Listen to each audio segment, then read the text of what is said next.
Why? And that I go on to say, I don't got time for the hate. I need more time in my day. I put the ice on my bay, yeah. She riding on me. I get my drip overseas. Niggas are hating on me, yeah. How y'all doing, ladies and gentlemen? Peace and blessings upon all my AkHis and all my sisters out there. I'm your host, AkHi. To my left, Professor Nims, the pundit with the PhD in pugilism.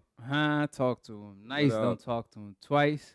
So this past weekend, we had a lot of great fights, from Shakur, looking like the future pound-for-pound king, to Josh Taylor versus Regrius, to my man Lupin and Robert Easter. I even went to New York, checked out my man and my broski, Khalid Tuwaiti. Shout out to Khalid Tuwaiti, Saddam Ali, and all the champions from Komei that I got to interview. And I was surrounded by just champions, so on Split Decision, I'm going to do what a champion does and look for the knockout against Professor Nim. Now, last episode 5, they said, I knocked you out, Professor really? Nim. How you feel? You recovered? I'm going to go back to the comment. I saw a couple, though. I did, so, and don't get me wrong. I trust and value everybody's opinion.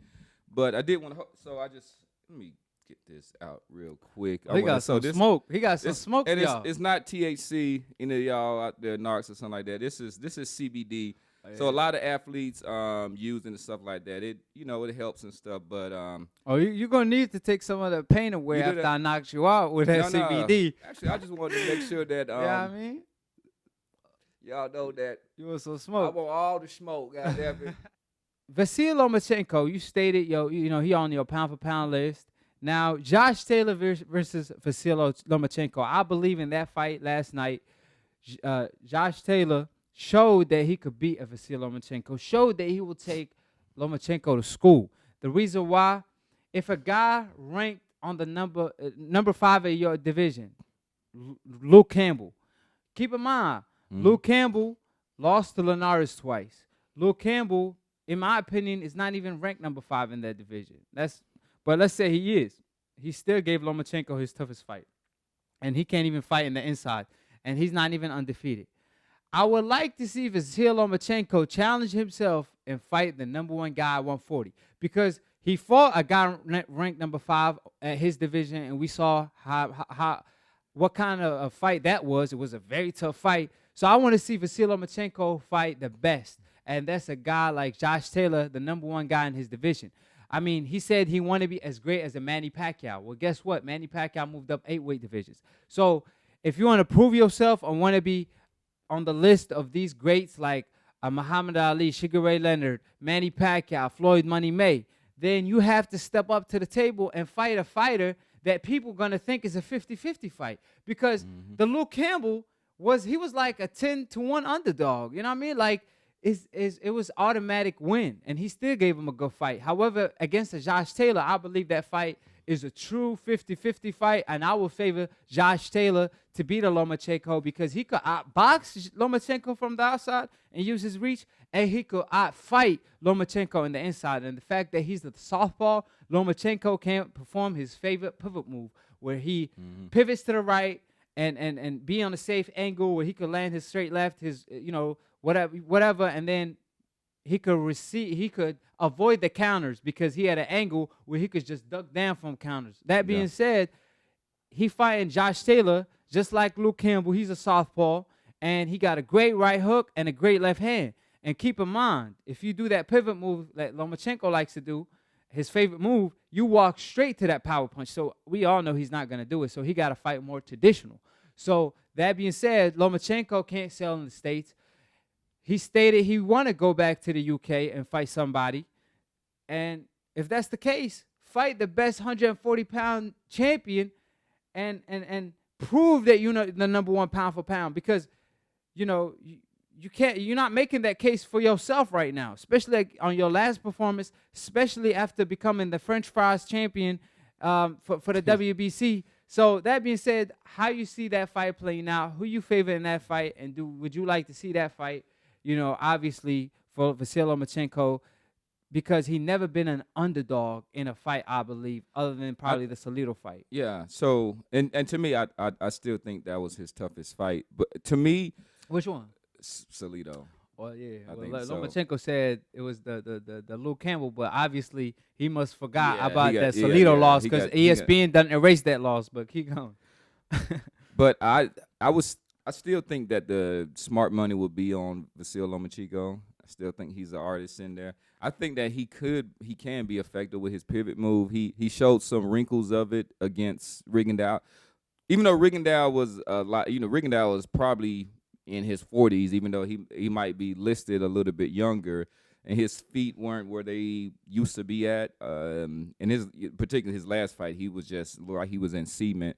But this would be a good challenge for Vasyl Lomachenko, and the fact that he's going up, claiming another weight division. If he can clear out that weight division, that kind of says something. And right now, until we get these super fights, he's gonna have to do some things to captivate the public's attention.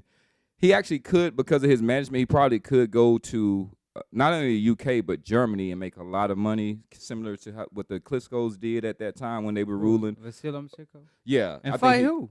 Well, I'm just saying, just kind of go on a European tour. I'm saying he need to go to the UK where he claimed he want to go back and fight Josh Taylor. You mentioned Rigondeaux, but let's be honest. Rigondeaux was inactive for like 3 years, fighting once a year or once in every 2 years. Rigondeaux was a fighter that fights at 122, and fight night, he comes to the fight at 122. Second of all, Rigondeaux had to move up 2 weight divisions. He wanted to fight at 126. Lomachenko said absolutely not. And then, obviously, he lowballed Rigondeaux, paid him $400K. Bob Arum played Rigondeaux. Yeah, that was dirty. And made Rigondeaux move up. Now, like I said, Rigondeaux was 40 years old. Lomachenko was in his prime. We want to see Lomachenko fight a live opponent. We want to see Lomachenko fight a fighter in his prime. Like, I'm tired of Lomachenko fighting these fighters that we automatically know he winning. Like, fight a fighter we feel like is a challenge for you. Like, Josh Taylor is a guy in his prime. Is a guy ranked #1 in his division. If you claim that you pound for pound #1 like Lomachenko did recently, because he been saying it's Terrence Crawford, but now he got the gut to say that, right? To each your own. As a fighter, you should feel that way. However, I want to see action. Talk is cheap. You know what I mean? So if you want to, show that your word hold weight, how about move up and fight Josh Taylor, a guy ranked #1 in his division, in his prime, and fight him and beat him. I don't care if it's a close fight. I don't care what kind of fight it is. I just want to see you able to beat a guy in his prime and a guy ranked #1 in his division. Name me a fighter that he fought that was ranked #1 guy in the division and in his prime. Just name me one fighter. Gary Russell Jr. Gary Russell wasn't even the champion at the time when he fought him. It was a vacant belt. Okay, but he was not a champion. He was, but I mean, there's a champion and then there's the #1 rank. He was a contender, but he wasn't ranked #1 in the division. Like I said, Josh Taylor just won the Ali Trophy in the tournament, equivalent when Andre Ward did it. Like, Gary Russell is not the answer, because at the time when he fought him, he haven't fought any champion. He was ducked, don't get me wrong, but at the end of the day, he was not a champion. He was a contender. And that's the best name you can name me. And you can't find any name closer to that. Well, I have a question. So if we're considering Vasyl Lomachenko going up to 140, I would like to see that Mikey Garcia fight. Even though I'm not Mikey's fanboy, I do like him. I actually like the whole Garcia, just kind of their boxing philosophy. But to me, I think that's a fight that they both acknowledge should happen at some point. So if he's gonna go up to 140, I'm not trying to hate on Josh Taylor, but if he does do that, wouldn't you want to see Mikey Garcia? You want the real answer, or you want the BS answer? No. We speak facts. We speak the truth and the whole truth. All right. So the real answer, Lomachenko don't want that smoke, because he stated time and time again he not moving up to 140. He ducked the Manny Pacquiao fight when Manny said he going to go down in weight, and that's a 40-year-old version of Manny Pacquiao. That's one thing. He ducked the Salido rematch when Salido just wanted more money, when Salido was already washed up. He done ducked Devin Haney. You know what I'm saying? And now the Mikey Garcia fight, Mikey was pursuing that fight so bad at 135. Lomachenko is coming off an injury. He's saying, "Oh, I want a tune-up fight." Like Mikey said, "Man, I don't got time for that." So he moved up and made a big fight happen. So Mikey open for that. He been open for that. But Lomachenko saying, "I'm not moving up to 140." Even though he wanted to be compared to Manny Pacquiao. You know, you want to take it farther than that? He could have fought Terrence Crawford. Everybody always say Terrence is pound for pound #1, Lomachenko 1B, all of that. At the end of the day, Terrence told him, if you think you pound for pound #1, come see me at 137. We link up. Guess what Lomachenko said? Absolutely not. And his team, Bob, basically Bob's not said gonna no. let that happen. He's not gonna let Bob. Vasyl Lomachenko's team said hell no.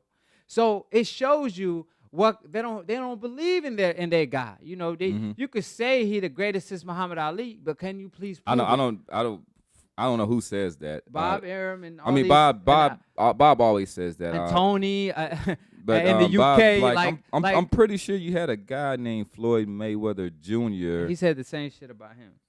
But Floyd, you could make the case, but Lomachenko absolutely not. Now, what's today's date? Today's date? Yeah, October 27th. Okay, because I was trying to figure out, like, did duck season start already? Or not? Because your boy, we're going to get to that. I got a list that you talking about Charlo. I want to talk about your boy, Charlo. Hey, lines only, line season, whatever you want to call it. He calling the duck season now. We will just talk, but all right, so we'll get to that because they've been killing you on the on the comments. About Ain't nobody killing me because I'm out here, you know what I'm saying? I'm out here hunting.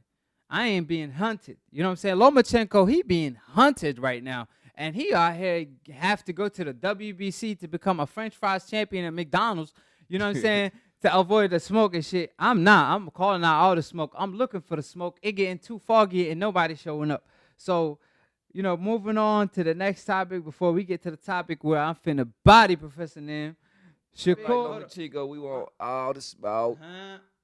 On to the next topic. By the way, this piece is of CBD. Obviously, I got to take a hit because I'm finna smoke Professor Nim. Best believe that. Well, So I was thinking, man, they call me the pundit with the PhD in pugilism, but somebody was like, man, you need to change your name. Professor Nim, don't nobody what you talking about. So I'm like, should I be the body snatcher? Nah, Or should I be the Grim Reaper? I think you should be, because Professor Nim, the reason they say that, they saying you getting taken to the AkHi University, you should change it to Student Nim. Student Nim. Because you out here being my student on the show. Professor Nim, man. Yes, sir.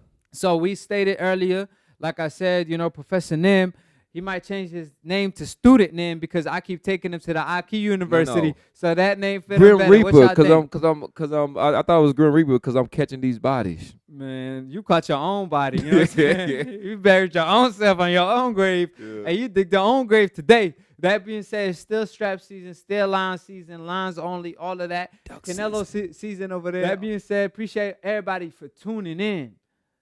Check out Split-Decision. Hosted and dropped every Monday. Now, this episode... Make sure that you subscribe to the AkHi TV. Yeah, and click on the notification bell to get notified every time we post to go live, because sometimes y'all going to miss on the uploads, and y'all don't want to miss my content. Now, I seen this weekend, I traveled. I went to Khalid Tuwaiti fight, a Yemeni boxer, the prodigy of Prince Nassim Hamed. Now, he ain't Prince Nassim Hamed or nothing. He the next Khalid Tuwaiti. I don't want to call him no prince, because he's his own fighter. He a switch hitter, like Terrence Crawford is, like Prince Nassim was. However, he more of a boxer, and he's a really humble dude. Any last thoughts, Professor Nim? No, just tune in. We appreciate all the comments, good and bad. Remember, we want all the smoke. We lighten up the CBD out here. Maybe we get them to be a sponsor or something. Yeah. Hey, we want that. We want that. Yeah. You know what I'm saying? With dinero in Spanish. Yes, how to sir. say Dinero. Yes, dinero. sir. I'm pretty sure being on Canelo payroll and shit. So that being said, appreciate you, Professor Nim. Always great talking to you, man. My favorite moment of the week is when I go and take Professor Nim to my AkHi University, because keep in mind, I was his student. I would go to school. Still is. And man, Professor Nim, he would give me a hard time. I spend 10 hours on the paper. That out, though. Listen. I don't want them knowing where I work at. Hold on. We're going to cut that part. We're going to cut. We're going to bleep that. We're going to bleep that. I'm going to cut that part out. But You know, I'm over here. You know, I got to spend like 10 hours to do a paper. And guess what Professor Nim will do? Take off 10 points for no reason. So guess what I'm going to do? I'm going to give him a hard time on this show because he's my student on this show. This is the AkHi University. So appreciate it, Professor Nim. Always great talking to you. And the I go and say, I don't got time for the hate. I need more time in my day. I put the ice in my bay, yeah. You riding on me.